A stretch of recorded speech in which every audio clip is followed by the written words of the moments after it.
Hello, everyone.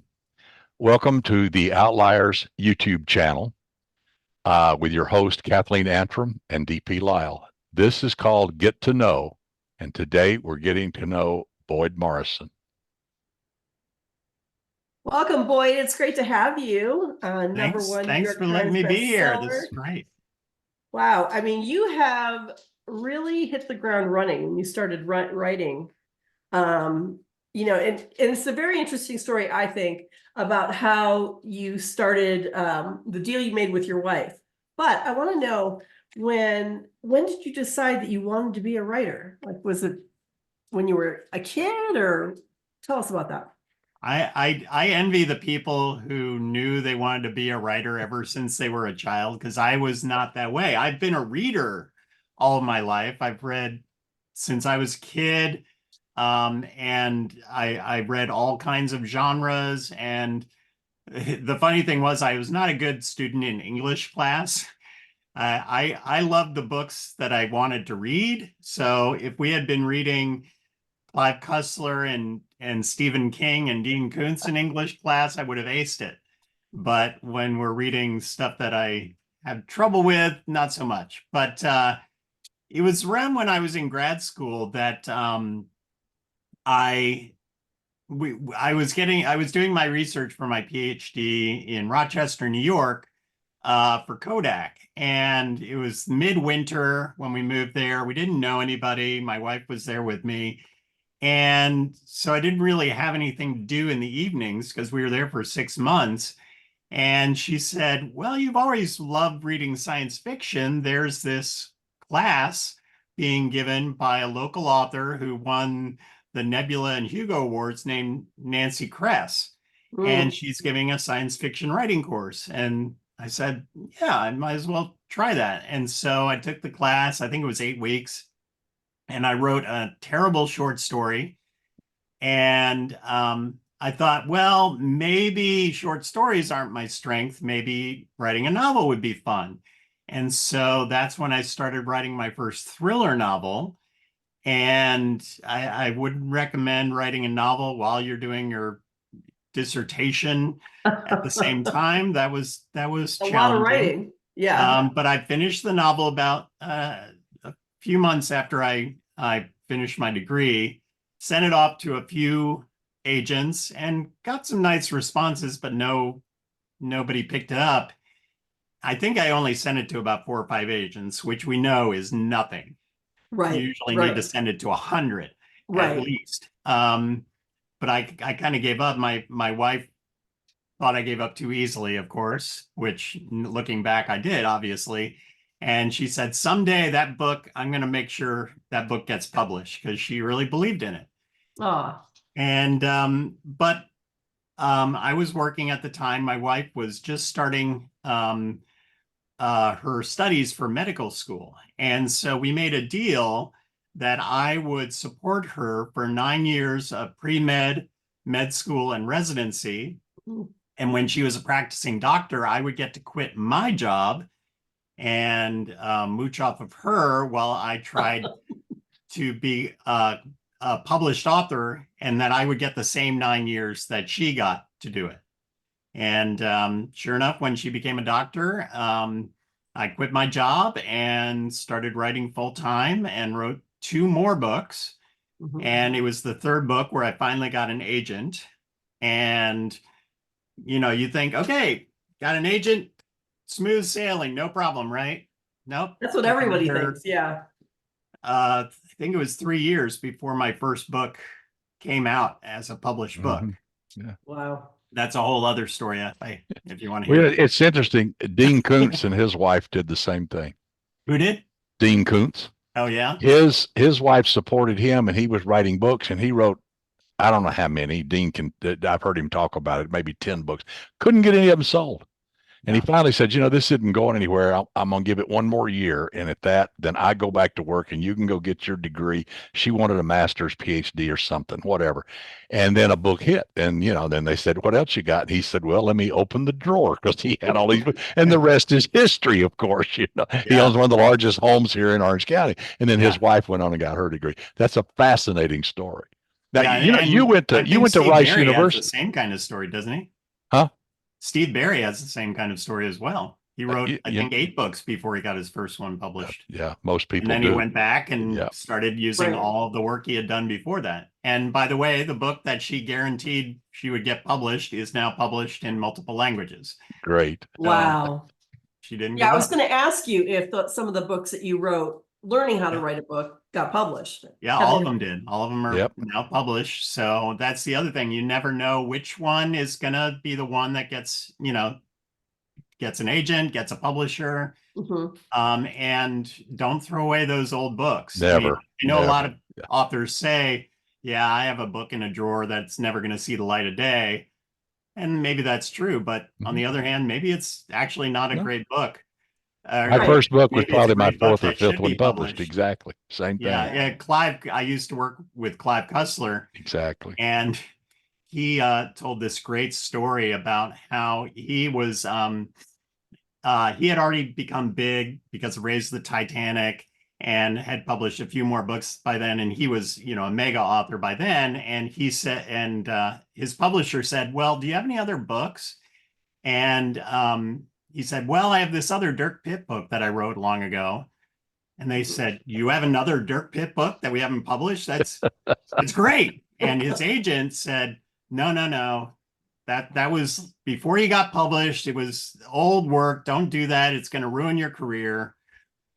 And Clive said, no, I'm gonna rework it and I'm gonna publish that book. And his agent said, well, okay, if you want to ruin your career, I can't stop you. Well, it was a book called Pacific Vortex, and he went ahead and revised it and published it. He was in the Bahamas the week it came out, and this was in the olden days, so he sent a telegram to his agent, and all the telegram said was, Pacific Vortex debuted at number 7 on the New York Times list. F you. But he didn't say F. Yeah, no. Right. Oh my gosh, I've never heard that story before. I love it. Yeah. I love it. Yeah. I mean, Don't ever give up on work you've done, even if, I did have to revise that first book a lot before it got published, sure. but I still was able to use it. So Wow. I've got one in don't a throw 'em drawer. away. Yeah, we were actually educated a few hundred yards apart. You were at Rice University. Yeah. I was at Texas Heart Institute there at St. Luke's yeah. Hospital. Yeah. And they're literally 300 yards apart, it seems yeah. like. Oh, wow. I didn't know that. Yeah. I love Rice University. It's a great school. You were in engineering, right? So Yeah, I it's was great for engineering. mechanical engineering undergrad. Oh, And my wife gosh. actually grew up about 4 blocks in University Village. Where did she go to medical school? She went to Indiana University. Yeah. Good one. That's a good one. And then residency at University of Washington. And how'd you two meet? That we were both in Houston. I was working at Johnson Space Center at the time at NASA, and one of my colleagues said she was going to have a party, and they were going to have beer. So okay, I'll show up. And what she didn't tell us was that she invited all of the single men and all the single women that she knew in hopes wow. of making a connection. And all the single women, she gave a list of all the single guys that were coming. The men, she didn't tell us anything about this. And so I got there, and I was one of the people on the list, and my wife and I started talking, and we went out the next week on a date, and it was Memorial Day weekend. We went on 4 dates that weekend, and wow, just never dated anyone else since. that's so Love cool. it. And how old were you? I was 23. So at least was you're a drinking child. beer legally, but Yeah, barely. wow. Yeah, My long gosh. time ago. So you have had, I mean, your background is thoroughly fascinating. I mean, you have a PhD, so you're a chemical engineering undergrad. Then did you have Mechanical a master's? engineering undergrad, and then I got a master's and a PhD in industrial engineering with a human factors ergonomics option.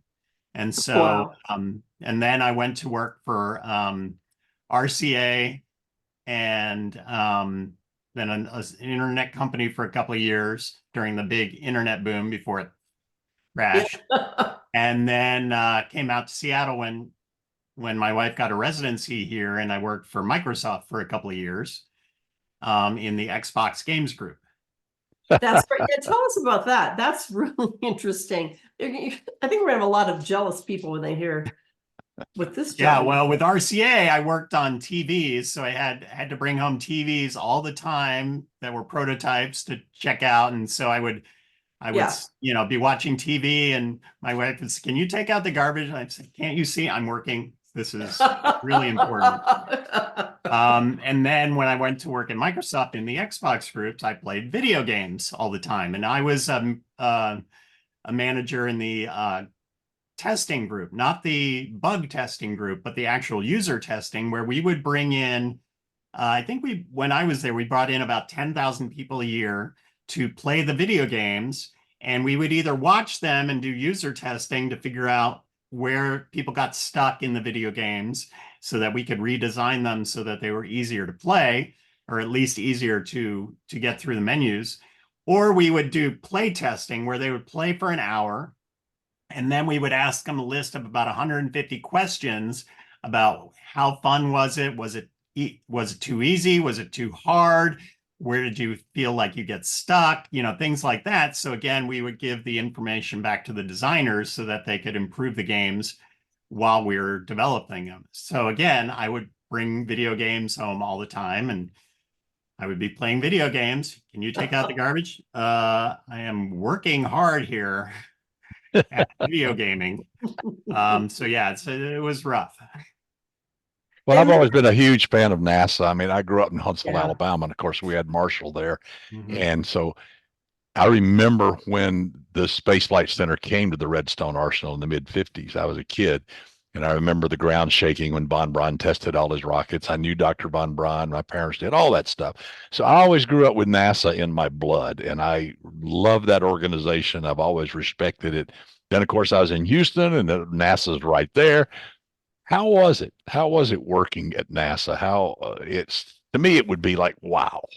Yeah, it was the things I got to do there were pretty cool. I was working, actually worked for Lockheed Engineering and Sciences as a contractor, but I had an office on the actual Johnson Space Center campus.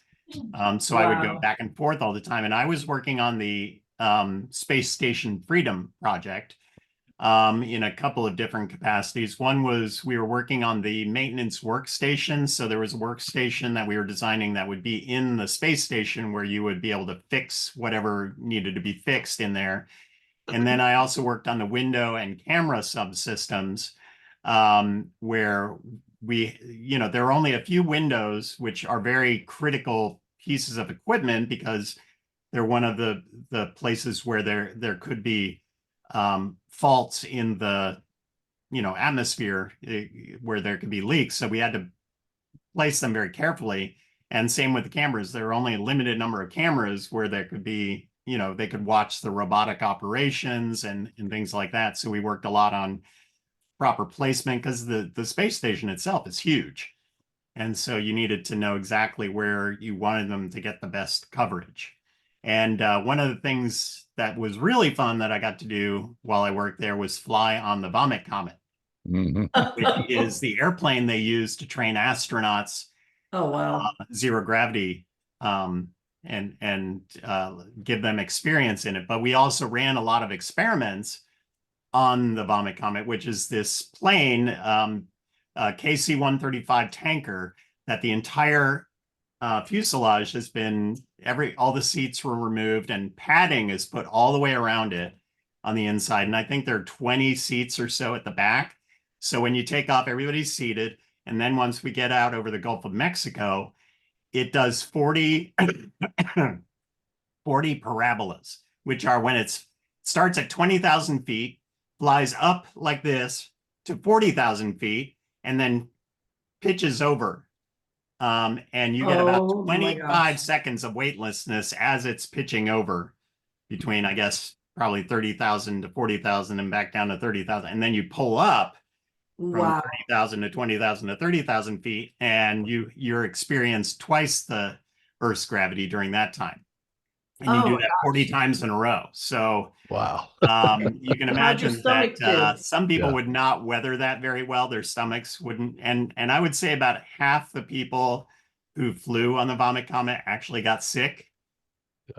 Even though we took drugs, we had a patch of scopolamine dexedrine. Right. And Doug, I'm sure you know what that does, which is the scopolamine is like super strength Dramamine, but it also makes you super drowsy. So they give you the dexedrine, which is a stimulant. Yeah. Oh, wow. And so you won't fall asleep. And by the time you get back to the air base, you're just drained because your body doesn't know what to do. It wants to fall asleep, but it also wants to really Oh my go out gosh. and do exciting things. And so, yeah, it usually takes a day to recover from that. But I never got sick, I will say. I was going to ask you, how'd your flew stomach 3 do? times and I never vomited. So I feel very good about Good for you. And I want to talk about Jeopardy. This is Yes. like so like off the wall. How did you end up on the show? Well, a lot of these stories begin with my wife had this idea. She was at the gym and she saw on the TV that Jeopardy, this is back in 2003, they were coming to do a local search for contestants in Seattle. Oh, And wow. she said, well, you've always watched Jeopardy. You should try out. I said, sure, that sounds great.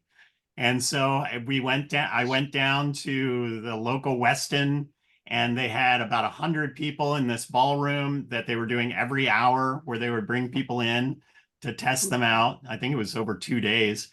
And we did this test, and it was 50 non-multiple choice trivia questions. And they said, if you get 35 or more correct, you move on to the next stage. And so you take the test, and all the questions were up on this, huge screen, just like in the game. And they came back and they read off the names of the people who qualified. And there were only 4 of us, which I was shocked at because I thought it was not that hard. But then the next part of it was we did a pretend game. And we actually had the buzzer and played it. And then they asked what we would do with the money. I think they just wanted to make sure we weren't crazy or something, or could actually talk and knew how to play the game, so that if they accepted us, we wouldn't be embarrassing. Yeah. And then they said, okay, we may call you in the next year, or we may not. Okay. But they made no promise about whether you're going to be on the show or not. And so I said, okay. And then 2 weeks later, they called me and said, we want you on the show. Oh my gosh. Wow. That's great. And so I went down. My wife and my sister were there in the audience. And it's pretty intimidating because all the contestants sit in the audience too. And you watch each game because they don't tell you until right before your game that you've been selected for that game. Oh, and wow. So you don't know if you're going to go next or if you're going to go in the 10th game, because they filmed 10 games in 2 days, because they do 2 weeks of shows in 2 days. Sure. Wow. So every day you're doing 2 games in the morning, lunch, and then 3 games in the evening. And so my heart's just thumping. And finally, the woman, we watched, I think it was 2 games, and then they picked me. And the woman who had been the returning champion had slaughtered everybody for 3 games straight. And we had just been watching. I don't want to go up against her. She's going to kick their butts. And then I get selected. And, oh, okay.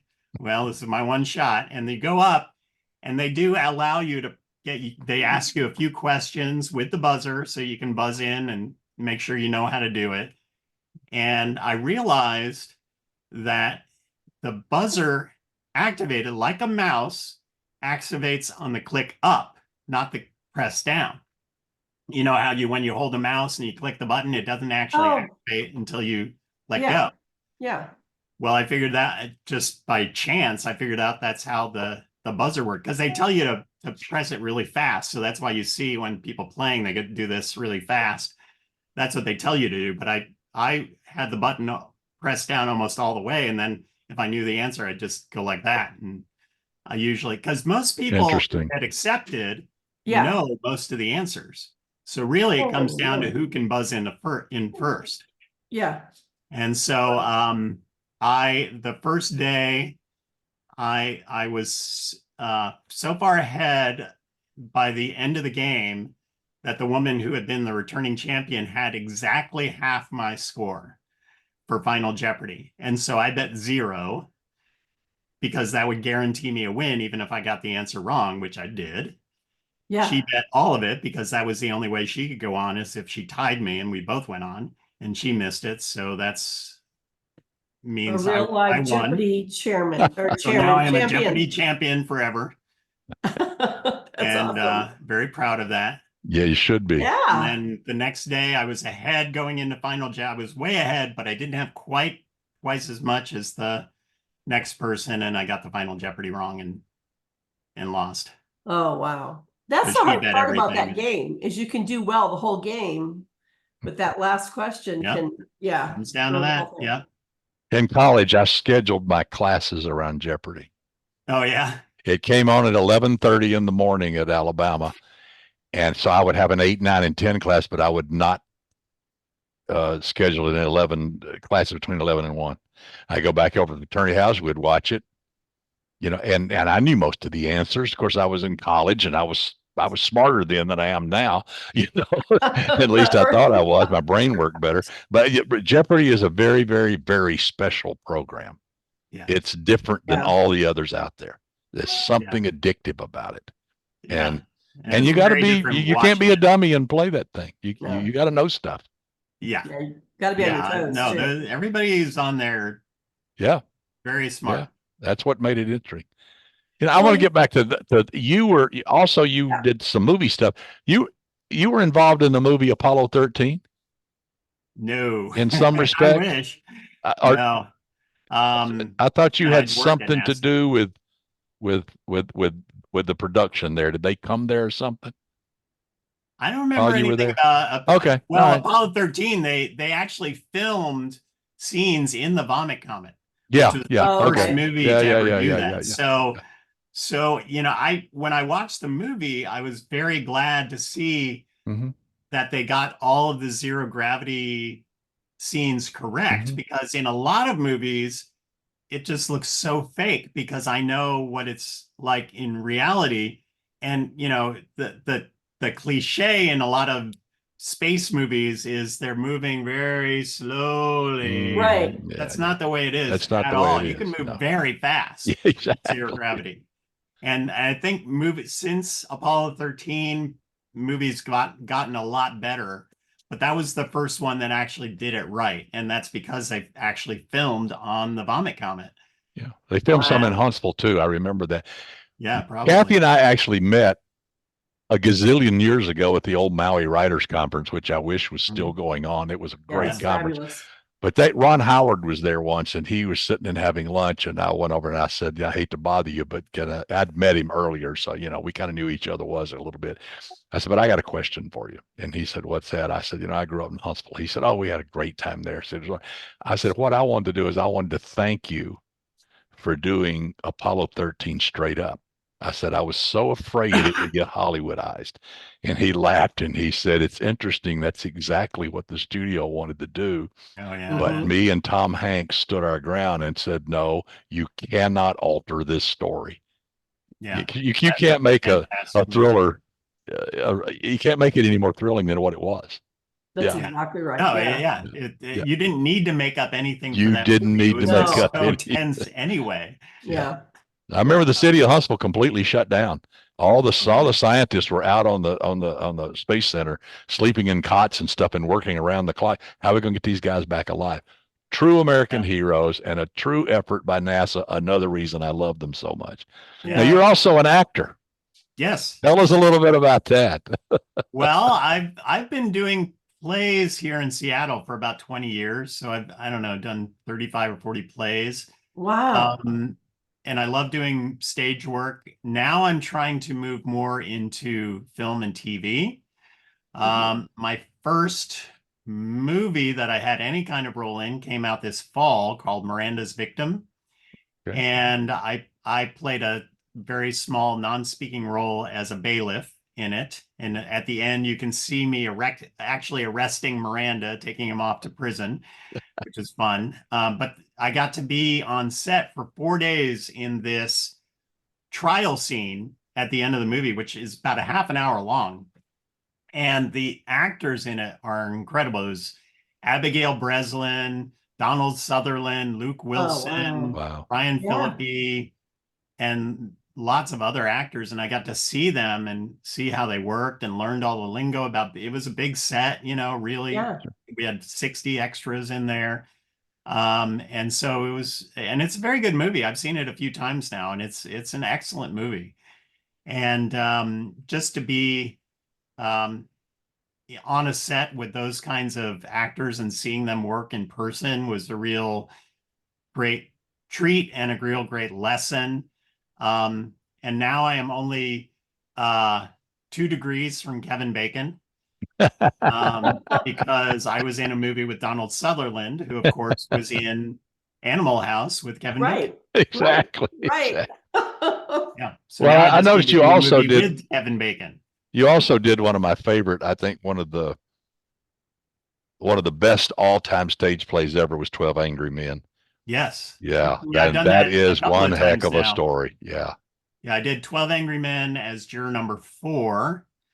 And then I did 12 Angry Jurors, which was both men and women in the jury, as juror number 8, which was the Henry Fonda role in the movie. Mm-hmm. Yeah. Oh, wow. And both productions were excellent. I mean, it's hard to go wrong with that play because It's a great play. It's so excellent. Yeah. Yeah. But yeah, that's one of my favorite shows that I've done, along with Noises Off. I don't know if you've ever seen that show. Oh yeah. Hysterical. Yeah, it's I think the funniest show ever. It's just a laugh out loud. Yes. Yeah, and so I love doing comedies, and I especially love doing physical comedy. Mhm. And so I got to be in the there was a movie, amazing cast. It was Michael Caine and Carol Burnett and Christopher Oh my Reeve, gosh. and I played the role that John Ritter had in the movie. Yes. Yes. So I Okay. did lots of pratfalls in that show. Oh, and flying in Fell and out of the doors downstairs, and all. Yeah. running up and down stairs, Exactly. running in and out of doors. It was one of my favorite experiences Yes. on stage. Yes. That is so cool. I mean, you have done so many things, and you're clearly one of those people who is both right and left brain. And Yeah, you well, I engage probably them have both. ADHD too. I just can't But you're focus still on getting a one lot thing. done, that's for sure. Wow. Yeah. Well, you mentioned earlier writing with Clive Cussler. So tell us, what was that like, and how did that come about? So I didn't even know I was up for that. I had written 6 books of my own and done fairly well. And around that time, I was looking forward to what I was going to do next, and I didn't really know. And then just out of the blue, I get a call from my agent, and she goes, "What do you think about writing with Clive Cussler?" And I said, "Oh, the guy I've been reading for 30 years now, and who really got me interested in thrillers in the first place? Yeah, I'd think about it." And she goes, "Okay, well, if you're in, then he's going to call you in 2 minutes." Oh my gosh. And I thought, okay. And sure enough, 2 minutes later, Clive calls me. He just goes, "Hey, Boyd, I read a couple of your books and I loved them. And I especially love how you do the endings of your books, and wanted to know if you want to come write the Organ Files with me." And I said, "That would be great." And he said, "Okay, we're going to fly you down here in a couple of weeks and we'll get started." And that was literally the extent of the conversation. Wow. Oh my And gosh. then Wow. 2 weeks later, I'm sitting at in his office at his home in Phoenix, and we are brainstorming the ideas for our first book together, which was called Piranha. And he was just so easy to work with. He's a super humble guy. You know, I would come down, my wife would come down with me a lot when I would go to work with him, and they would just treat us like family. And, you know, he'd let me drive his cars while we were there. Not his antique cars. Right, because want he had a huge chance collection. Yeah. breaking one of those. But he let me drive some, his newer cars, which were really nice too. And I didn't know I was even up for the the job. And I found out later that he knew Barbara Peters was a Oh, good friend of his Mhm. who yeah. runs the Poison Pen in Scottsdale. And I had been down to the Poison Pen for my first book tour in 2010. And he would often go to Barbara because she knows everybody in the thriller business, of course, Right. Mhm. Yeah. and has read everything. And he asked her for some recommendations, and I was one of the ones she suggested. And so he read a couple of my books and loved them and thought I would be a good fit, and which made sense because if you look at my reviews for my books previous to that, you would see a lot of people say, "Wow, this really reminds me of Clive Cussler." Oh, wow. So Interesting. when I Yeah. started working with him, I didn't have to change anything about my writing style because I had learned about writing thrillers by reading all of his books. And so it was a very easy transition. And he gave me a lot of free reign. So I would go down there for every book, and we would plot out. I would be there for a couple of days, and we would plan out the very high level elements of the book. What's the historical element? Because he always has that. Mhm. Where are the major places in the world it's going to take place? What are some of the set pieces? What's the villain after? And that was it. And then once we settled on that, I would fly back to Seattle. I'd write 100 pages and send them to him, and he'd revise it and send it back to me. And we'd just keep going like that until the book was done. Wow. Wow, that had to be so much fun. Yeah. And Yeah. when you're writing like that and he's revising and what have you, I mean, did he have a heavy pen or was it pretty easy? Not for me. I think, it probably depended on which author he was working, because he had so many co-authors. But Yeah. he gave me pretty free reign. I will say my both of our favorite books that we did together, both of our favorite was Final Option, which had a very I won't, I don't know. Can you spoil a book that's been out for 5 years? I think Um, you're fine. so in that book, the organ, which has been in 15 books up to this point, he actually suggested, why don't we sink the organ at the end of the book? Oh, I wow. said, I mean, yeah, it's like Hmm. destroying the kit in Knight Rider, Exactly.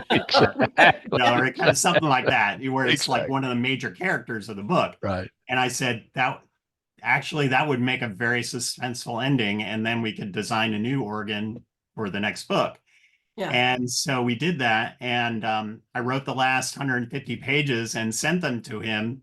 And I'll never forget, he wrote me back. He read those pages. He wrote me back and said, "The ending is a masterpiece. I'm not going to let the publisher change a word of it." Wow. So yeah, Wow. I felt Oh, really, what a compliment. yeah, I felt That's really huge. Yeah. Well, let's move forward good in about your career. Tell us about Yes. this. Yes. Oh, yes. And I So want to I'm know having how you fun with started these too. writing with your sister. That's so cool. Yes, my sister is a world expert on the Middle Ages because she is the head curator of medieval manuscripts at the Getty Museum in Los Angeles. Mhm. And they have one of the most incredible manuscript collections in the world.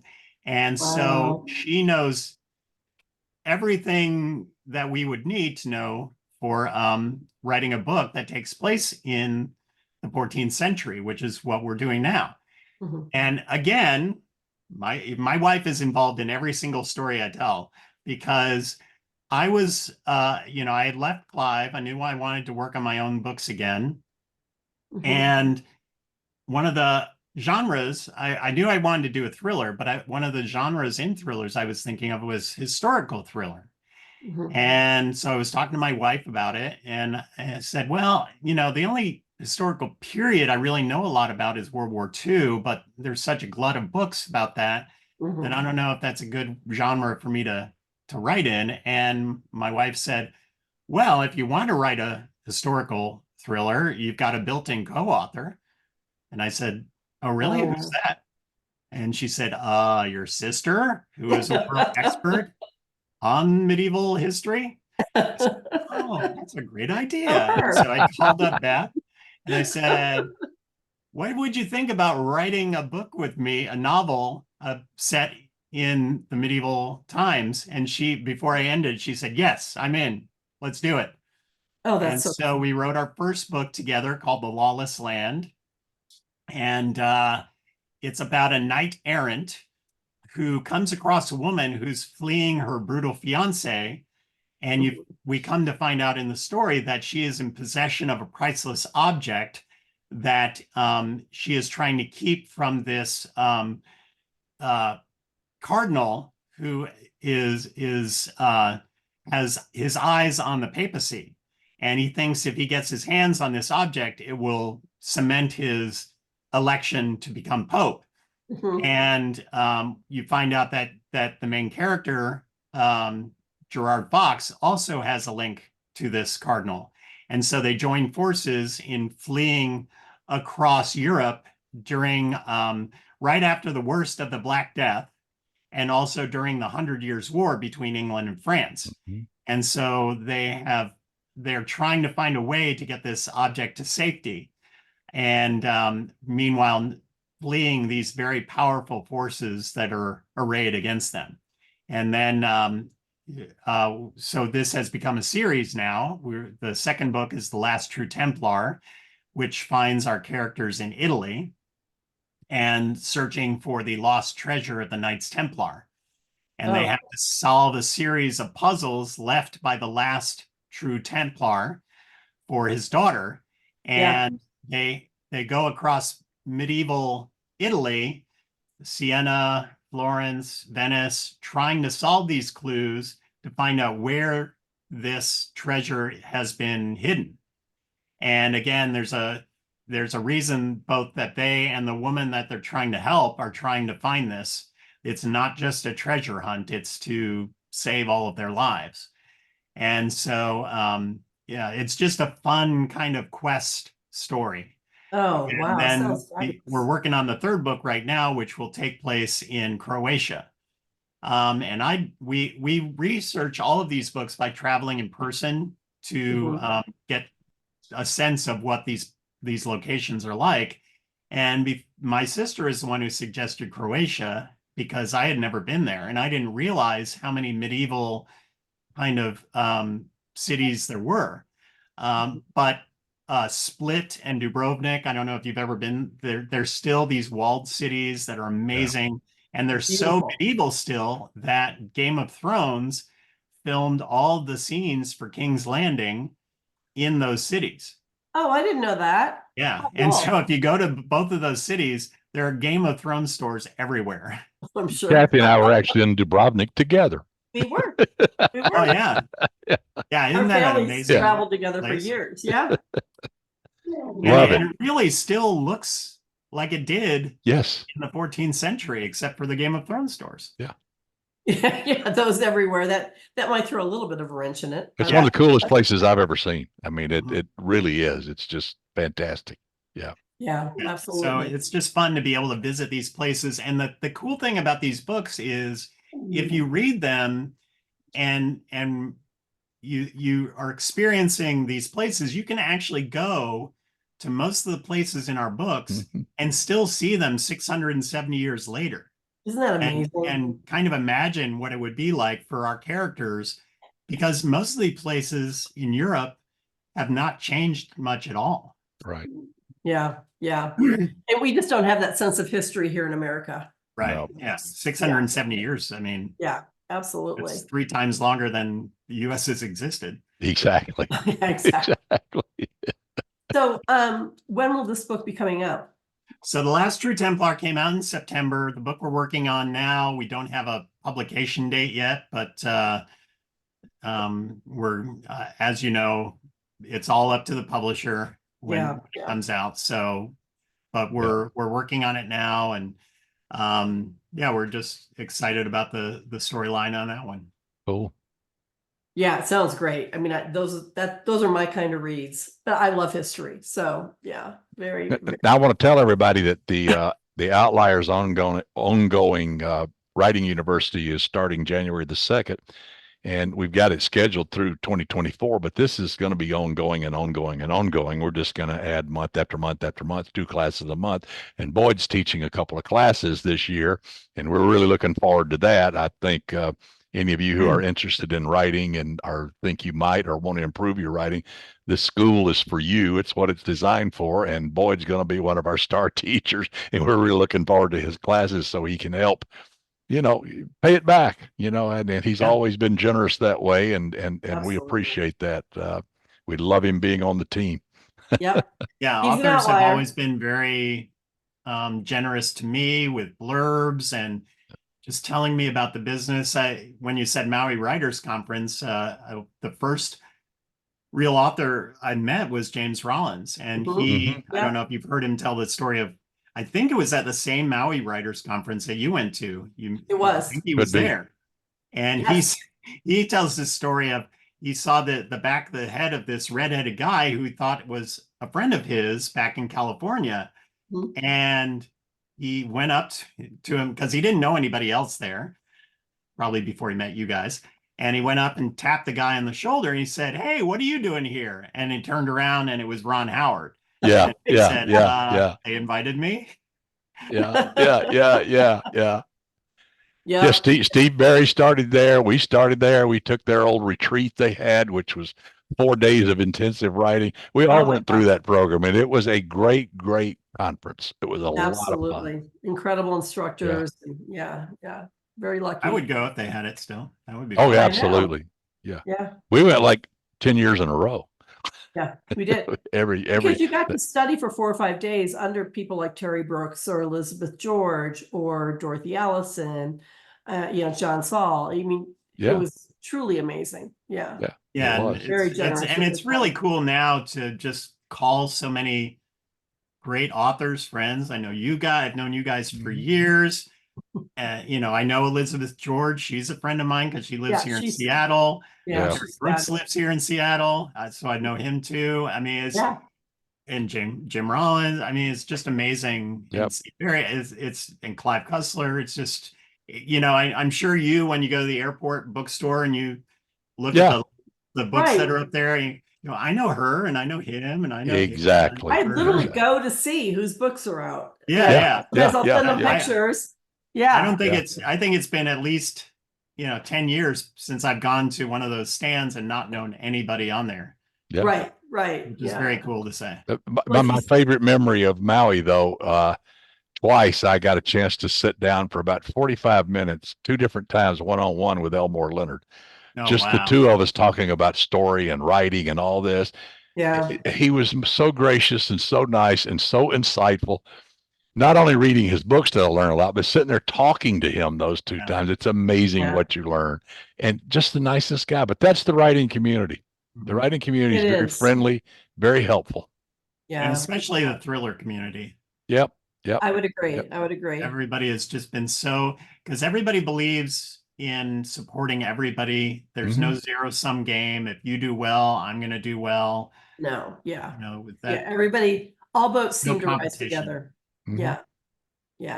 Which is what we're trying to do with Outliers. You're doing this course for people because getting to hear from actual authors who have done, published books and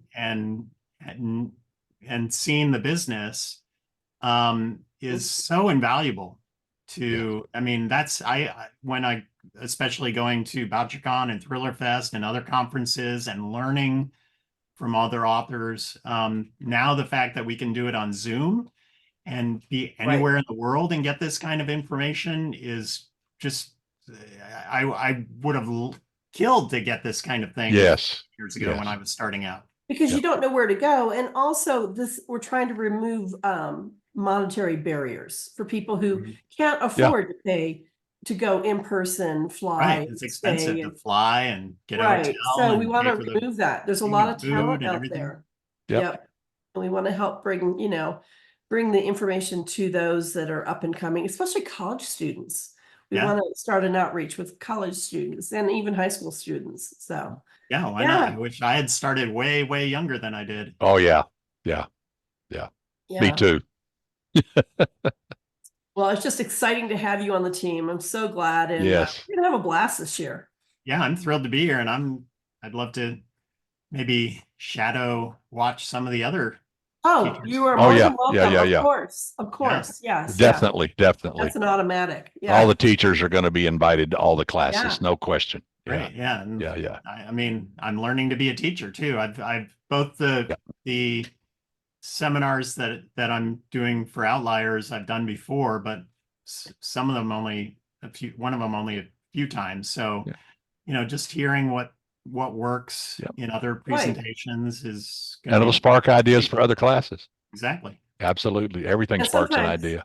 yeah. And sometimes I think breaking things down for someone else helps me to digest certain techniques and what have you even more thoroughly. You know, it's just interesting how when you teach, you actually learn so much more yourself.